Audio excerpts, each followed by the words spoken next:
자, 순열입니다. 순열은 서로 다른 n개에서 그다음 뭐예요? 몇 개를 선택해서 r개를 택해서 일렬로 나열한다. 자, 여기에 뭐가 있다? 일렬로 나열하니까 순서가 있죠. 됐습니까? 자, 그런데 순열에는 다음과 같은 기호가 써요. 자, 어떻게 쓰는 거냐면 전체 n개에서 r개를 택해서 나열하는 거예요. 됐습니까? 그러면 결과는 어떻게 되면 요렇게 n부터 시작해서 보니까 n-r 플러스 1이죠. 자, 그럼 예를 하나 들어볼까요? 만약에 3p이라고 하면 자, 뭐부터 시작한다? n부터 시작하니까 3 곱하기 자, 보세요. 3에서 2 빼면 얼마죠? 1이죠. 거기다 1을 더했으니까 2까지 이렇게 되겠네요. 자, 4p 3이면 4에서 시작해서 내려가는데 4에서 3을 빼면 얼마죠? 1이죠. 거기다 1 더하면 얼마야? 2죠. 그래서 여기까지 가는 겁니다.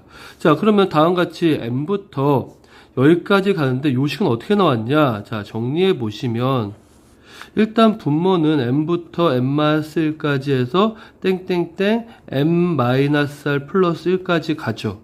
자, 그런데 팩토리아는 우리가 알다시피 첫 번째부터 어디까지? n번째까지죠. 그러면 이거보다 하나 작은 건 n-r이겠죠. 그리고 그보다 작은 건 n-r의 마이너스 1이겠죠. 그래서 쭉 정리해서 1까지 분자에 곱했어요.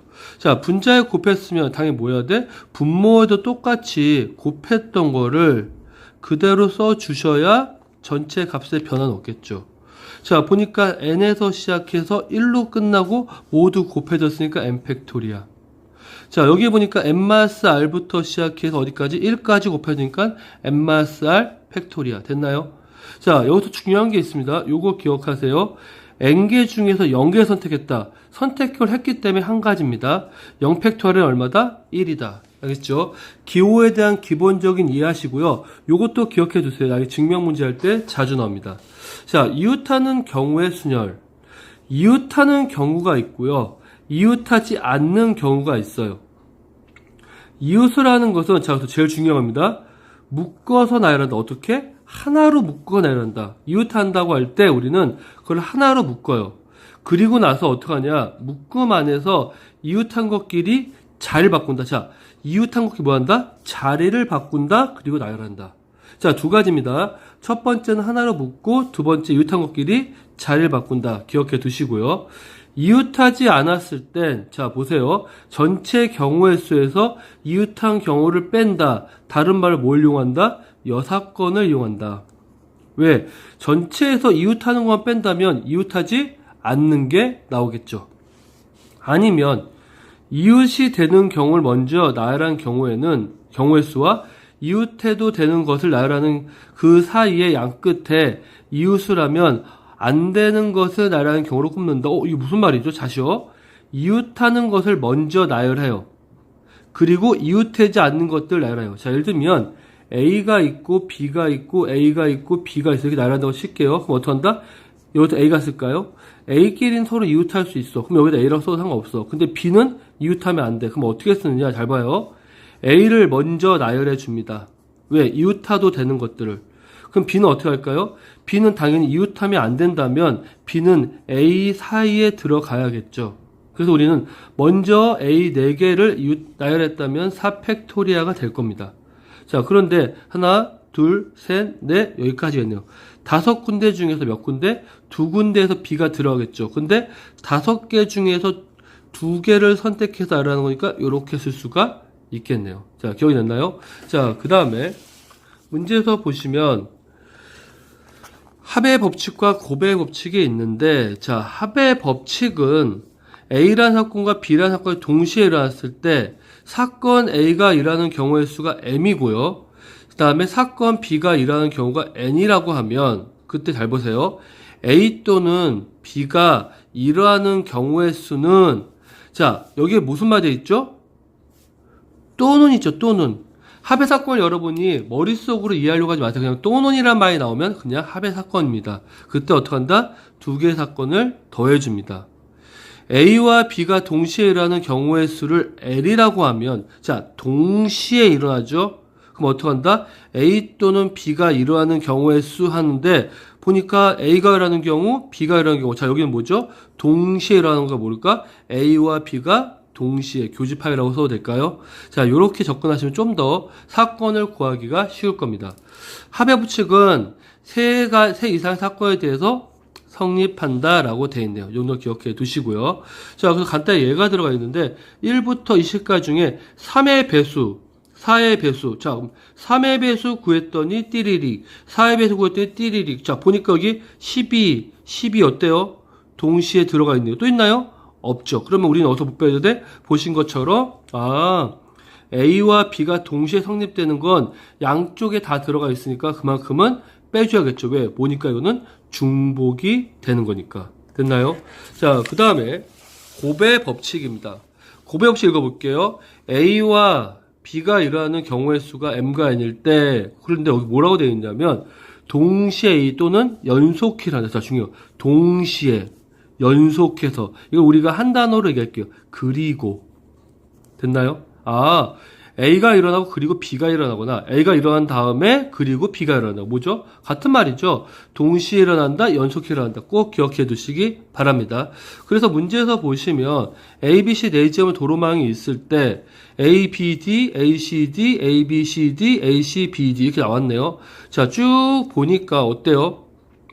문제에서 보니까 지금처럼 A에서 B로 가고 B에서 D로 갔어요. 그러면 A에서 B로 가는 게 세 가지, B에서 D로 가는 건데 뭐죠?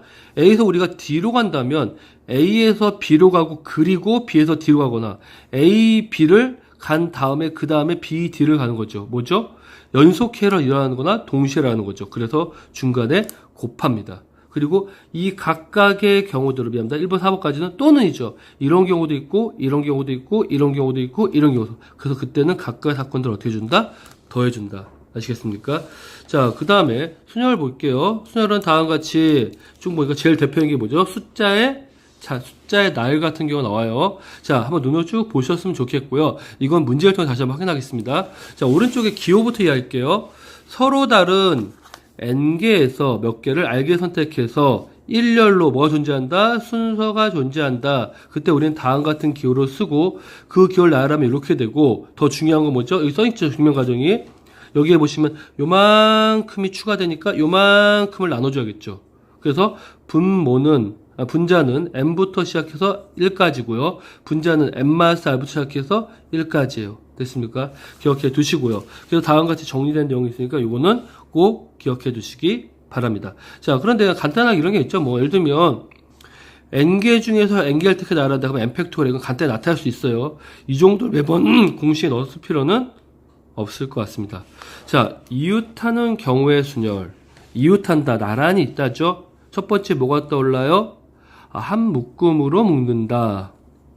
됐어요? 두 번째는 뭐가 떠올라요? 묶음 내에서 뭐한다? 자리 바꾼다. 됐나요? 이렇게 기억해 두시고요. 자, 넘어갈까요?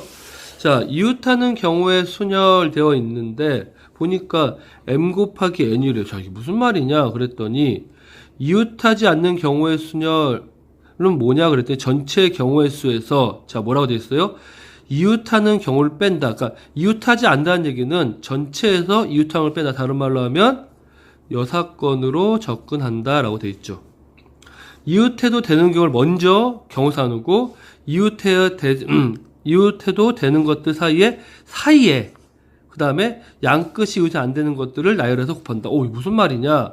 결국은 무슨 얘기냐면은 이웃하는 것들을 먼저 나열하고 이웃하지 않는 것들 어떻게 한다? 사이에 넣어준다라고 할 수가 있겠네요. 자, 그럼 다시 한번 보세요. 남학생이 4명 있고 여학생이 2명 있는데 여학생은 이웃하지 않는데 그럼 누군 이웃할 수 있죠? 남학생은 이웃할 수 있죠. 됐습니까? 자, 그래서 첫 번째 방법은 그냥 무조건 6명을 나열해요. 6팩이네요. 근데 지금 보신 것처럼 여학생 2명을 한 묶음으로 보면 하나, 둘, 셋, 넷, 5개나 볼 수 있겠네. 그래서 5팩이에요. 근데 여자끼리 뭐 할 수 있죠? 잘 바꿨으니까 2팩 해서 이건 첫 번째가 뭐? 여사건으로 문제를 푼 거죠. 자, 두 번째는 이럴 수 있겠죠. 남학생은 이웃할 수 있어요? 없어요? 이웃할 수 있어요. 그래서 남학생을 먼저 하나, 둘, 셋, 4명을 배치했어요. 그랬더니 4팩토리아죠. 근데 여학생은 남학생 사이에 들어가야 되니까 여기 중에서 여학생 몇 명 있어요? 2명 있어요. 그래서 여학생 2명이 결국 뭐죠? 5개의 자리 중에 2개를 들어간다. 이렇게 설명할 수가 있겠죠. 자, 별로 어렵지 않죠? 그래서 첫 번째는 뭐야? 전체에서 우리가 원하는 사건을 구하기 위해선 안 되는 사건을 빼주면 되겠죠. 됐습니까? 그래서 적어도란 말이 나오면 우리는 뭐가 떠오른다? 아, 여 사건이 떠오른다. 여러분들이 혼용 통계를 풀면서 앞에서 배웠던 집합들이 많이 생각날 겁니다.